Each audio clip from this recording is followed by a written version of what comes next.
Gini Om Riko, tadi kan jawabannya Om Riko pas Mbak Deni nanya itu aku ingat cerita kita beberapa waktu yang lalu. Jadi ada temen yang tahun 2002 kemarin usahanya lagi di bawah. Jadi posisi dia lagi drop banget gitu loh. Kemudian di 2024 ini eh, dia diangkat derajat setinggi-tingginya, bahkan jabatan, materi itu kayak lebih-lebih gitu loh. Nah, tapi ada sesuatu yang rasanya masih ganjal gitu. Ketika dia cerita-cerita gitu, ada sesuatu yang masih dipendam karena mungkin masa lalu. Nah, ketika jawaban Mas Riko waktu itu kan karena bahan bakar dia adalah kebencian terhadap pasangannya. Nah, ketika bahan bakar itu bisa bisa memicu sebagai semangat sehingga usahanya dia naik. Ketika sudah di atas, bahan bakar itu habis, kembali drop lagi. Nah, dari jawaban Om Riko tadi kan aku mungkin banyak teman-teman ya, nggak aku sendiri. Aku jadi teringat pengalamanku masa lalu. Ya gitu, usaha naik cepet, tiba-tiba turun drop. Nah, tadi Mbak Deni juga cerita, kok sama gitu loh. Mungkin bisa jadi pengalaman teman-teman yang lain, yang mungkin saat ini lagi sedang usaha, posisi di atas maupun di bawah, bagaimana mensikapi hal tersebut. Dan terkadang kita nggak tahu, cuman aku dulu ketika nggak tanya, itu kan sebenarnya kebetulan ya aku tanya itu. Jadi teringat aku dulu, tesku dulu. Nah, gimana ini kita mengetahui kalau kita itu bahan bakarnya kebencian ataupun samsara-samsara yang lain supaya nggak terjadi di teman-teman yang melihat video ini. Jadi misal gini, misal ada sepasang suami istri ya, terus sakit hati, salah satu sakit hati, ya kan? Kasusnya biasanya gini, atau dengan orang lain lah, ya anggaplah suami istri, si suami ini gesro, atau istrinya gesro lah, gesro. Suaminya akhirnya ingin, kan benci ke istrinya kan, suaminya akhirnya ingin membuktikan dirinya bahwa dia layak. Akhirnya dia bikin usaha, bahan bakarnya adalah kebenciannya terhadap si istri. Dia ingin diakui si istri, ya kan, validasi kan. Artinya bahan bakarnya adalah kebencian dan kebutuhan akan validasi. Kemudian dia naik, gitu. Ketika di atas, agar dia menyadari menyadari kebenciannya dan rasa butuh validasinya, artinya kan dia harus diterjunkan lagi, ya kan? Kalau dia diatasin lagi, kan nggak tersadari pendamanya. Artinya semesta akan bikin itu kayak roller coaster, looping, biar kalian bisa menyadari, oh berarti selama ini aku butuh untuk diakui, aku ada kebencian terhadap istriku. Karena ketika kita habis naik, tapi bensinnya kebencian, ketika itu turun, kebencian kita ke suami akan muncul, atau kebencian kita ke istri akan muncul dengan lebih besar. Ya kayak tadi, misal gini lah, misal aku adalah kebenciannya, coba dilawan, sampai nahan kan, ini misal 5 kilo lah kebenciannya, ditahan gini, kan sampai harus lebih banyak kan, biar enggak kan. Artinya ketika sampai di atas bangkrut, kan pertahanannya kalau sampai kalah, Iya, nggak bisa muncul kan. betul. Iya. Ya kan? Iya. Tapi biar kebencian ini bisa kepedam lagi, sampai kan harus gini lagi. Iya. Harus semangat lagi, sampai naikin lagi, ya nanti gini lagi, ya gitu. Dan terus. itu akan capek. Nggak akan capek lama-lama. Makanya sangat penting untuk mengidentifikasi bahan bakar usaha kalian masing-masing itu apa. Misal kalian punya bisnis A, bahan bakarnya apa? Bensinnya apa? Kalau bensinnya itu kebencian kalian terhadap seseorang atau ingin validasi, pasti itu akan roller coaster. Itu. Dan kalau kalian jujur, pasti kalian tahu. Jadi itu tidak perlu kalian tanya ke aku, Mas ini bahan bakarku apa ya? Ya aku nggak tahu lah, kalian yang tahu. Kalau kalian jujur, benar-benar jujur terhadap diri sendiri, kalian pasti tahu. Oh ini aku gini, pasti tahu. Asal jujur. Ya, karena gini, ini kan yang saya tanyakan di video sebelumnya ya Mas Riko ya. Kenapa sih kok saya tuh udah sampai di sini nih Mas Riko, kok turun lagi? Kok ini di sini turun lagi? Pada saat itu saya mikirnya kan, oh urusan pasangan nantilah, yang penting duit selesai kan, itu ya yang ada di kepala saya pada saat itu. Ternyata Mas Riko nyampaikannya, coba karena ini ada keterkaitan kan, ada keterkaitan yang apa ya, yang nggak bisa diputus tadi yang Mas Riko sampaikan. Jadi nggak bisa ini segmen ini hubungan pasangan cinta, ini hubungan duit gitu. Ternyata hubungan cinta itu cinta secara keseluruhan, bukan hanya salah satu yang diprioritaskan apa gitu ya. Dan pada saat saya ketemu tadi itu dibredeli isi di dalam diri gitu ya, yang mendasari kita melakukan sesuatu ini apa? Apakah kekurangan tadi itu, ataukah apa namanya kebencian gitu, pengen divalidasi dan lain-lain, itu yang membuat kita akhirnya ngos-ngosan, capek, looping lagi, akhirnya kembali lagi ke sana, bangkrut lagi gitu kan. Kan capek ya bangkrut terus-terusan gitu. Maksudnya kalau misalnya ini bisa diberesin di dalam gitu kan nggak akan looping lagi gitu. Ya mungkin ada masalah-masalah yang lain, kan hidup terus berjalan. Tapi kalau kita sudah tahu kunci penyelesaiannya seperti apa, ya harusnya nggak jadi masalah gitu. Misalnya apa namanya lemari besi yang begitu besar kan gemboknya juga nggak sebesar lemari itu, benar nggak sih gitu kan? Cuman kuncinya juga kecil aja, dan kunci kecil itu yang dianggap sepele ya Mas Riko ya. Dianggap sepele karena ya lah kok ngono tok ya tiba gitu. Tiba kok ngono tok gitu kok padahal mikirnya kita solusinya harus A B C D E yang butuh effort yang besar. Dan ini nggak Mbak jadi alamin sendiri, banyak teman-teman member itu yang ya, seperti itu saya lihatnya.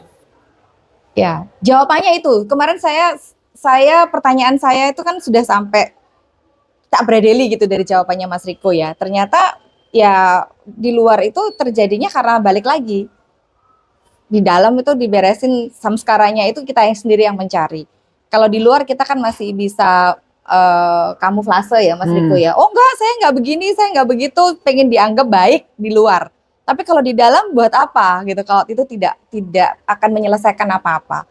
Lebih baik jujur ya, saya lagi ada kebencian dengan A, B, C gitu ya, dan rasa-rasa itu yang kemarin saya dapat jawabannya dari Mas Riko ya dirasakan. Dirasakan, dihadirkan, kemudian dinikmati ya Mas Riko ya, diterima apa adanya tanpa ada penolakan apa-apa. Itu sih yang kemarin Mas Hari dari beberapa yang saya sudah apa ya, sudah lewati, sudah lewati, gitu Mas. Ya.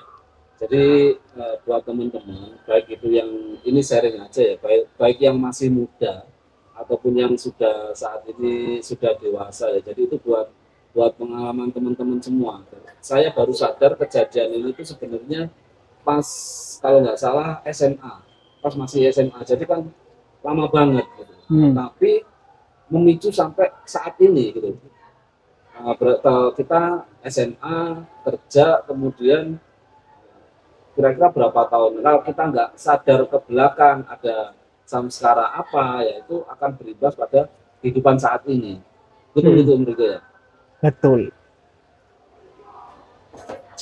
Ada tambahan lagi atau cukup? Aman? Cukup. Ya. Jadi untuk yang ini silakan dipraktekkan ya teman-teman, barangkali yang ngalamin case sama, usahanya kok naik turun, coba flashback, kira-kira ada kebencian ke siapa, ke pasangan, atau kalau yang masih muda ke mantan, atau ditolak calon mertua, karena rata-rata anak muda biasanya seperti itu, ditolak, kamu ini siapa, ada kebencian, oh ya, buktikan ya nanti. Nah itu. Gak usah dicari. Terus gimana? Oh, ini nambahin Om Joko. Ya intinya case-nya nggak perlu dicari. Terus karena gimana? Nuansa emosinya akan muncul di kehidupan sehari-hari. Kayak jadi nuansa tetap gitu loh. Jadi nuansa latar belakang gitu. Kayak kita lagi jalan itu nuansanya kayak penuh kebencian atau penuh kemarahan. Kayak misal tak tanya Om Bari dulu lah. Yeah. Waktu dulu usahanya turun naik, pasti ada satu emosi yang jadi nuansa tetap, bener nggak? Apakah sampai perlu mencari? Nggak perlu. Kan sampai cukup diem. Sensasinya itu Muncul Iya. dewe. Kan muncul sendiri. Sampai jalan aja rasanya nggak enak pasti. Oh. Ada nuansa tetap yang jadi latar belakang dalam kehidupan sehari-hari yang terbawa terus menerus, yaitu aslinya nggak perlu dicari. Kalau trauma-trauma yang terjadi masa lalu nih Mas Riko. Contoh nih, saya ada rasa kekurangan dicintai gitu ya. Karena dulu saya tuh kan bandel banget ya waktu SD itu saya pergi nih seharian main gitu kan. Pulang-pulang bapak saya marah. Saya dikancingi di kamar mandi gitu ya. Kan saya ada rasa kebencian nih. Padahal sebenarnya bapak saya mau mendisiplinkan saya pada saat itu. Kenyataannya itu terus bertumbuh gitu loh. Yang saya nggak pernah sadari. Dan kejadian itu yang memicu hal-hal yang ada di luar. Ya nggak ada yang telat memang. Cuman begitu disadari ya dia akan selesai gitu. Itu apakah berpengaruh juga Mas Riko untuk trauma-trauma yang sekarang terpendam puluhan tahun lah gitu? Aslinya gini, ketika emosi terpendam, aromanya itu akan tercium di kehidupan sehari-hari. Oke, ketika aromanya bisa disadari itu akan keluar semua. Ya sama kayak gini lah. Misal Om Hari nyimpen kemarahan terhadap orang tua misalnya. Kemarahan itu akan seakan-akan itu jadi nuansa kehidupan sehari-hari. Kayak sama anaknya gampang marah, sama istrinya gampang marah, sama tetangga gampang marah, di organisasi gampang marah, dimanapun kayak kemarahan itu terbawa. Kesalahan utama adalah orang mengaitkan kemarahannya dengan objek. Kalau dia diem, hanya menyadari kemarahan tanpa dia lari ke objek ayahnya, dia lari ke objek organisasi, kemarahan itu akan selesai. Kesalahan utama orang pada awalnya adalah dia berusaha menyalahkan. Oh, aku marah gara-gara ini. Tapi ketika hanya di stop, oh aku marah, itu selesai pasti. Tapi kalau ada tambahan, oh aku marah gara-gara ini. Kan kita larinya ke sono.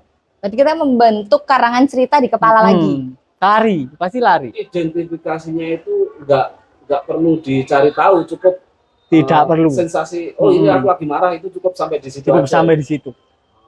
Kalau enggak tadi itu apa kekuatannya tadi yang untuk nolak tadi ya akhirnya itu tertimbun dan makin kuat berarti pendamannya, bukannya mau luruh tapi bukan dikikis tapi makin nambah gitu. Jadi nggak beres-beres gitu ya. Makanya praktek lighting ini tuh adalah kehidupan sehari-hari, bukan kalian 1 jam diam, duduk diam kayak meditasi, digali. Oh, enggak bisa. Dan kesalahan paling umum adalah menyalahkan objek. Misal aku marah, aku marah gara-gara ini, itu lari dah. Misal aku sedih, aku galau gara-gara mantanku ini, kan atensinya ke mantan, enggak ke emosi. Iya. Berarti on the spot ya Mas Riko. Misalnya nih saya ketemu Mas Hari yang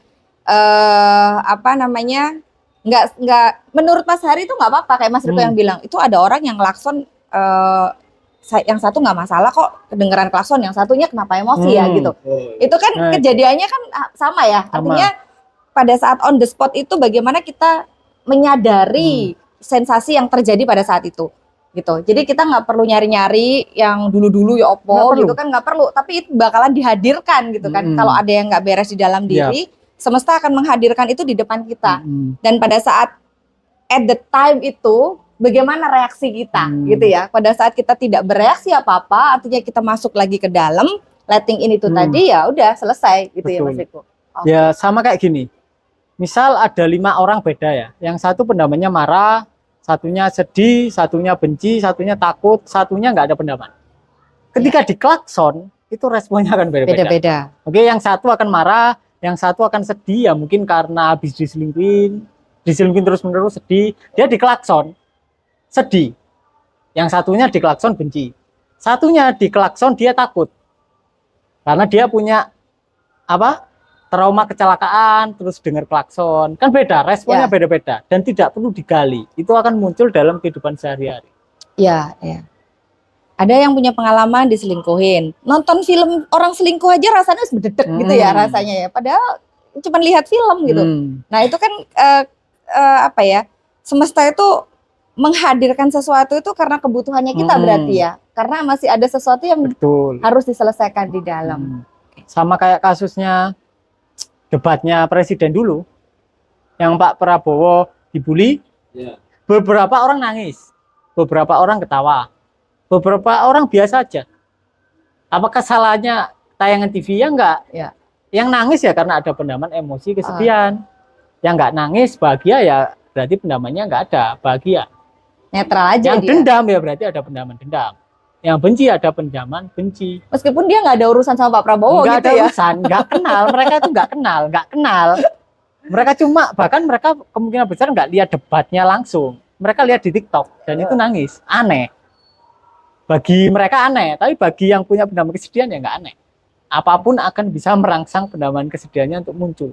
Nah, kan sekarang udah dapat ilmu-ilmunya dari Mas Riko. Artinya berarti kalau misalkan memang ada kejadian on the spot yang begitu gitu kan, yang kita kesenggol tadi kayak airnya tumpah, ya sudah dibiarkan aja dia tumpah gitu aja ya Mas Riko ya. Dengan begitu dia akan selesai dengan sendirinya. Jadi ini itu tadi ya. Ini kayaknya kalau di workshop yang rilis 9 pendaman emosi itu Om ya. Iya. Nah, ya, jadi teman-teman yang masih belum ikut mau memperdalam letting in, nah itu tadi ada di materi workshop yang 9 pendaman emosi. Saya kira semoga jawaban Mas Riko dan Kak Dewi ini bisa membantu ya case-nya tadi buat teman-teman semua. Baik, terima kasih Mas. Sama-sama. Dapatkan paket lengkap e-book Lautan Keberlimpahan di sini. Hubungi 082231034524.